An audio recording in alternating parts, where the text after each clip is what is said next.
Halo, apa kabar semuanya? Perkenalkan, saya dengan Steven, mewakili Mido Watch Indonesia.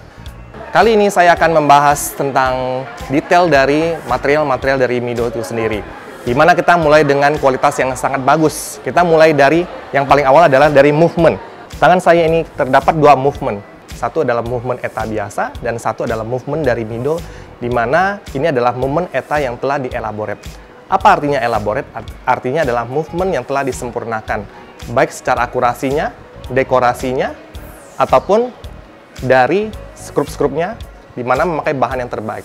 Apa yang membuat movement Mido ini begitu istimewa? Karena movement ETA elaborate ini adalah movement di mana akurasinya rata-rata di bawah 10 detik per hari toleransinya. Sehingga movement ini sangat akurat dibandingkan dengan movement yang biasa. Selain itu, movement ini juga memakai dekorasi seperti ini, Geneva Stripe, jadi menjadikan movement itu sangat indah. Selain itu juga dilengkapi dengan blue steel untuk skrupnya. Blue steel ini apa? Blue steel adalah besi yang dipanaskan sampai kepanasan tertentu sehingga berwarna menjadi biru. Sifat blue steel ini sangat keras, sehingga apabila movement ini rusak ya dan harus dibuka, maka skrup ini akan sangat awet. Itulah keistimewaan dari movement dari Mido itu sendiri. Apalagi keistimewaan dari Mido? Mido adalah jam Swiss made, di mana jam Swiss made adalah jam yang memang diproduksi di Swiss. Assembly finalnya ada di Swiss. Jadi selain dia Swiss watch, dibikin di Swiss made dan juga dilengkapi dengan movement yang bagus keluaran dari ETA. ETA sendiri adalah mesin yang memang diproduksi dari Swatchco itu sendiri, di mana keunggulan dari movement ETA untuk yang dari Mido itu sendiri, movement ETA ini yang kaliber 80 yang paling baru dari Mido, selain power reserve-nya 80 jam, juga sangat tangguh. Sedangkan dari akurasinya itu sendiri, untuk movement kaliber 80 ini, plus minusnya satu hari adalah 10 detik. Selanjutnya yang akan kita bahas adalah material kaca. Kaca yang dipakai dari Mido adalah sapphire glass. Dan memang keistimewaannya, sapphire glass ini adalah anti gores. Dan juga untuk sapphire glass dari Mido yang dipakai terdapat dua jenis. Satu yang safir biasa, satu lagi yang safir non-reflecting. Safir non-reflecting itu sendiri adalah safir yang sangat bening dari kejernihannya. Jadi kenapa ini dipakai? Karena untuk beberapa jenis jam Mido, di mana dialnya sangat bagus, perlu dilengkapi dengan safir yang anti refleksi, supaya tidak ada bayangan di dalam dial tersebut.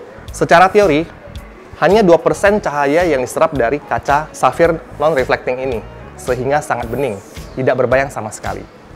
Material Mido berikutnya adalah untuk casing dan bracelet. Oke, mari saya bahas satu-satu. Di tangan saya terdapat dua jenis material. Satu adalah stainless steel 316L, di mana stainless steel ini sangat anti alergi. Jadi untuk orang-orang yang memang alergi, ya, besi 316L ini sudah anti alergi karena besi ini juga dipakai di dunia medis, sehingga memang bisa diterima oleh tubuh manusia. Material berikutnya yang saya bahas adalah titanium. Di tangan saya ini titanium dari sifatnya sendiri, dia juga anti karat, tapi dia punya keunggulan lebih ringan. Selanjutnya yang saya bahas adalah soal finishing. Finishing jam Mido sendiri terdapat ada yang brass, ada yang shiny, ada juga yang PVD. PVD sendiri adalah singkatan dari Physical Vapor Deposition, di mana ini adalah satu teknik pengecatan pewarnaan dengan memakai teknologi ion, sehingga warna yang dihasilkan bisa bertahan lebih lama. Material lainnya saya bahas adalah soal dial. Di tangan saya terdapat dial, ya, dengan dial dengan MOP, Mother of Pearl, di mana ini adalah dari bahan mutiara, dari cangkang mutiara. Jadi ini boleh dihitung sebagai perhiasan, terutama dipakai di jam-jam yang wanita. Sedangkan yang tangan saya satu lagi adalah, ini adalah jam yang dilengkapi dengan diamond. Diamond yang dipakai oleh Mido adalah diamond asli. Material berikutnya yang saya bahas adalah leather. Jadi boleh kita lihat kalau leather Mido memakai leather asli dari kulit sapi muda. Ini ada berapa layer, ya. Dan dari layer ini kemudian direkapin sehingga erat seperti ini menjadi lebih keras, tapi tetap lentur di tangan. Material berikutnya yang saya bahas adalah karet, rubber, ya. Boleh dilihat ini adalah rubber alami yang dipakai oleh brand Mido. Dan kemudian di finishing menjadi ada yang warna putih, warna merah, dan sebagainya. Sifat rubber alami ini adalah lebih lentur dan tentunya lebih kuat. Material berikutnya yang saya bahas adalah soal hands dan second hands, ya. Jadi di sini ada jarum Mido, ya. Jarum ini sudah dilengkapi dengan luminos. Dan juga ini ada hands yang dari buatan Blue Steel. Hands tadi saya singgung di depan, ya. Sifatnya Blue Steel adalah lebih keras. Karena hands dari Mido terbuat dari Blue Steel, maka apabila Blue Steel ini, jarum ini terjatuh, terkena benturan, jarum ini tidak akan bengkok. Material berikutnya yang saya akan bahas lagi adalah dari indeks. Boleh dilihat indeks dari Mido sendiri. Untuk yang ini di belakangnya terdapat pengait. Fungsi dari pengait itu sendiri adalah supaya apabila indeks ini terkena benturan atau jam terjatuh, indeks ini tidak akan jatuh. Boleh dilihat dari sini di belakang, ya. Jadi indeks ini memang terdapat pengait, jadi dipasang satu persatu kemudian dikaitin dengan dial supaya fungsinya tidak terjatuh si indeks itu sendiri. Material berikutnya yang saya akan bahas adalah dari hairspring.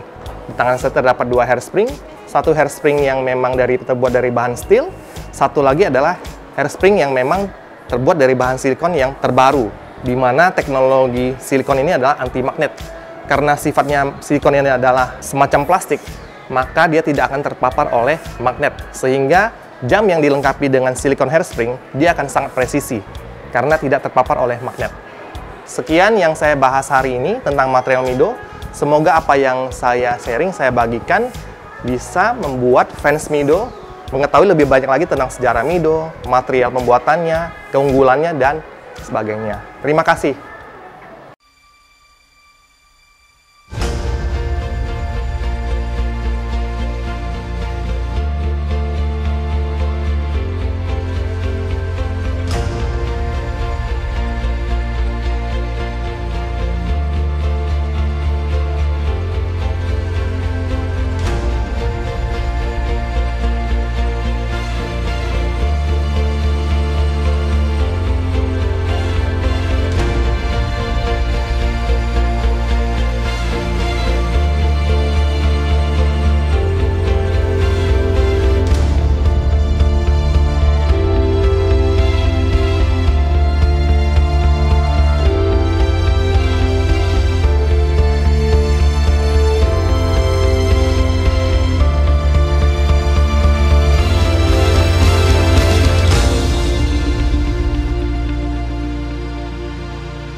Mido, inspired by architecture.